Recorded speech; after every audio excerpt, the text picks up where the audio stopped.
We're looking at Daniel Gafford, Washington. We're looking at his points prop. Like for instance, tonight he's 8.5.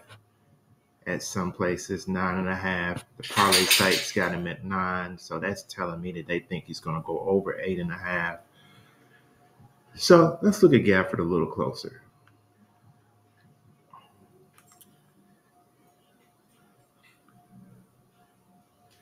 As you can see, he's hit this prop. We'll just use the 9.5 here. 63% of the time this season. And I think 8, and if we push it down to 8.5, it'll probably be the same. Still 63%. So we'll leave it at the higher end that we're seeing in some of the sites, 9.5.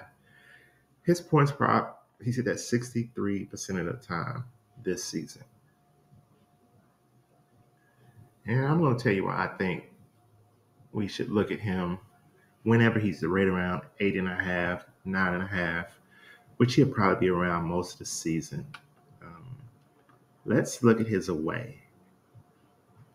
Away games, he's only hit it 40% of the time.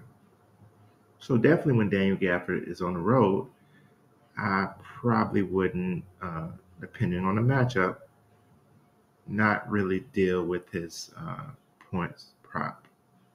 We're like a quarter away into the season. It's 82 games. We're around 20 games in. So now we can start using this data for 23, 24 to be able to make some educated choices when it comes to these props. And I'm going to show you why I'm going to add Daniel Gafford to my hit list. Let's look at Gafford's home. In home, Gafford has went over 9.5 points in all of his home games this year, regardless of matchup. Memphis, Charlotte, Dallas, New York Knicks, Milwaukee, Atlanta. The Milwaukee one is the one I'm impressed about because he can easily get in foul trouble against Giannis or Lopez, who he's guarding. And that brings us to another point here. Let's look at all of his games. Again, let's take this filter away. And we'll take, again, 63% of the time he's hit this season. And this can be directly correlated to when he's in foul trouble. He gets his minutes. He's averaging 25 minutes a game. And down here on fouls, he's averaging 3.3 fouls per game. But 1, 2, 3, 4, he's had 5 fouls in those games. And I can guarantee he got them early because you can see it in his production. He was probably brought to the bench and he didn't play his normal minutes. Let's go 4 games back where he had 5 fouls. 1, 2, 3, 4.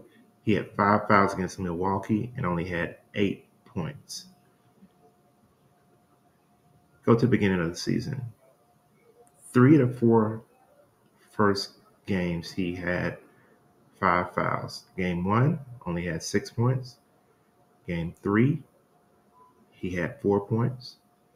He did have 12 in the 4th game, but he had 5 fouls in that game. So you have to take all that in consideration. The matchup that he's having for the night. Who is he going against? Is he going against a center who's going to pound him down low? Is he going against a stretch center who's going to shoot jumpers? If he's going against Joel Embiid, I'm not going to play him at all. I don't care what the prop is. I'm not going to put him, if it's 8.5, I'm still not going to take that against Embiid. Maybe if it's 9.5, I may take the over against Embiid. But you have to take all that into consideration. But I'm definitely adding Daniel Gafford to my hit list for 23, 24 home games, 8.5, 9.5 points prop, which is going to be around that most of the season. I'm definitely looking at him every game in home. And another stat I like for him in home is, let me find it, I think it's points and assists. Nope, it's points and rebounds, where he's went over tonight, for example, the prop is 15.5. He's went over that prop every home game this year. So even with the points and the rebounds, I would take it down to, I wouldn't go no higher than, it has to be 15.5 below for me to look at it. That's another player to add to your hit list. Daniel Gafford, points, rebounds, home, and points in home. Look at it, monitor it very closely. Check out who he's playing for tonight. But in home, I really do like his number around 8.5, 9.5, which you're going to get most of the season, probably, on Gafford, unless something, really changes where he starts averaging, 15, 20 points a game. Don't see that happening. So Gafford's on my hit list to watch for points and rebounds in home.